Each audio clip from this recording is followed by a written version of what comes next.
Subscribe करें खबर plus 18 को और प्रेस करें इस बेल को।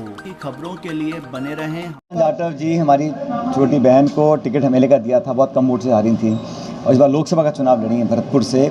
और मुझे लगता है कि जिस तरीके से उन्होंने चुनाव लड़ा और जैसे जनता ने को समर्थन किया है, तो सत्ताधारी दल का धन बल और संसाधन सब धरे रह गए और एक गरीब घर की नौजवान लड़की को, महिला को पार्टी ने टिकट दिया और जनता ने जिताया। और जैसा आपने कहा वो 26 साल की हैं और ये मुझे लगता है कि 26 साल कुछ खास उम्र है। हाँ तो मैं भी 26 साल में एमपी बन गया था और मुझे किसी ने कहा कि भाई ये आपसे शायद उम्र में कम है, तो मैंने कहा जो रिकॉर्ड हैं वो बनते टूटने के लिए। मुझे बड़ी खुशी है कि इस प्रकार के रिकॉर्ड टूटे और एक दलित परिवार की एक सज्जन महिला को लोगों ने जिताकर संसद में भेजा। वैभव गहलोत चुनाव नहीं जीत पाए, मैंने कहा भाई मुझे खुशी है, हरीश मीणा जी को जनता ने जिता के भेजा है, अच्छे बहुमत से जिताया है। मैं जनता का साधुवाद करता हूं, धन्यवाद करता हूं। और मेरे क्योंकि मैं यहाँ से विधायक हूं, मेरे आग्रह पर, मेरे वोट की अपील पर लोगों ने मोहर लगाई है और अच्छे बहुमत से जिता कर भेजा। वैभव गहलोत चुनाव नहीं जीत पाए सीट बदल कर, वो कई जगह हम नहीं जीते हैं, लेकिन और मेहनत करेंगे अगली बार। पिछली बार भी वो नहीं जीत पाए थे, इस बार भी जीत हासिल नहीं कर पाए, लेकिन अगली बार और मेहनत करेंगे और कहीं से जीत के आएंगे। देखिए ये जो मैंडेट है, जो 4 तारीख को मतगणना हुई है, चुनाव के परिणाम आए हैं, उसका सारांश आप देखेंगे तो एक बड़ा सिंपल, क्लियर, स्पष्ट संदेश लोगों ने इस चुनाव के माध्यम से दिया है।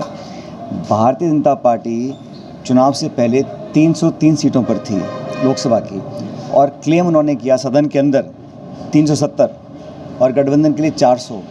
तो भाजपा के लगभग 65-70 सांसद कम हुए हैं और 400 की बात करने वाली अब 200 कुछ पे आके मामला अटक गया है। तो ये जो मैंडेट है ये मुझे लगता है कि सरकार की नीतियों के खिलाफ है और जिस प्रकार की राजनीति का परिचय पिछले 10 साल में दिया है देश में भाजपा की सरकार ने, प्रतिशोध की भावना का, बदले की भावना का, विपक्ष की आवाज़ को दबाने का, निर्वाचित मुख्यमंत्रियों को जेल में डालने का, कांग्रेस पार्टी के बैंक के खाते सीज करने का चलते चुनाव में, ये जो राजनीति हुई 10 साल की, इस राजनीति के खिलाफ ये मैंडेट है। और ये कांग्रेस पार्टी और इंडिया अलायंस के लोगों का, हम सब लोगों ने जो मैनिफेस्टो तैयार किया, जिस मुद्दों को लेकर हम जनता में गए, उसको लोगों ने सराहा है। इसलिए भरपूर समर्थन कांग्रेस पार्टी को मिला है, हमारा संख्या बल लगभग दुगना हो गया पिछली बार से। और इंडिया अलायंस के तमाम साथियों को भी बहुत अच्छा बहुमत मिला है, चाहे वो उत्तर प्रदेश है, चाहे वो बंगाल है, चाहे वो महाराष्ट्र है। इसलिए ये कहीं ना कहीं, अब आंकड़ा क्या है, समीकरण क्या है, गठबंधन की अलग बात है, लेकिन जो मैसेज और संदेश इस चुनाव का है वो भाजपा के विरुद्ध है और एनडीए के विरुद्ध है। राजस्थान में प्रदर्शन बेहतर हुआ है, 8 सीटों पर जो है कांग्रेस जीती है, 11 पर अलायंस जीता है आपका। पूरी राजस्थान में खासतौर से विशेष तरह से आपका प्रभाव देखने को मिला है, ये किस तरह के संकेत हैं? देखिए विधानसभा चुनाव में हम लोग सरकार नहीं बना पाए और उसका हमको बहुत खेद है और दुर्भाग्यवश हर बार ऐसा ही होता है। 30 साल से हम सरकार बनाते हैं, फिर हम हार जाते हैं।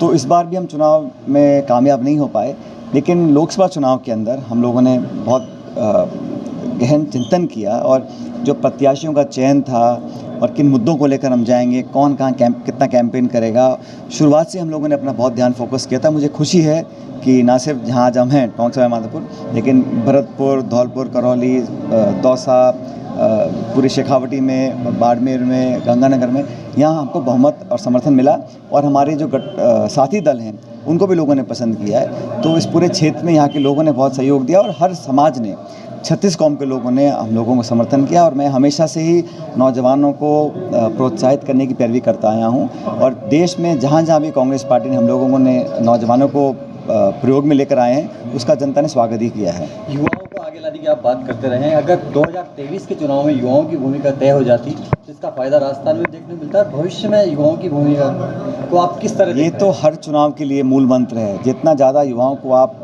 मौका देंगे, टिकट देंगे, चाहे वो लोकसभा हो चाहे विधानसभा हो, उतना ज़्यादा हर दल को फ़ायदा मिलता है। और मैं कांग्रेस पार्टी के अंदर हमेशा इसकी पैरवी करता आया हूँ। कभी कभी लोग इसको अदरवाइज़ ले लेते हैं, लेकिन मुझे लगता है कि ये नौजवान देश है, उनकी प्रतिभाओं को समझते हुए उनको मौका देना चाहिए।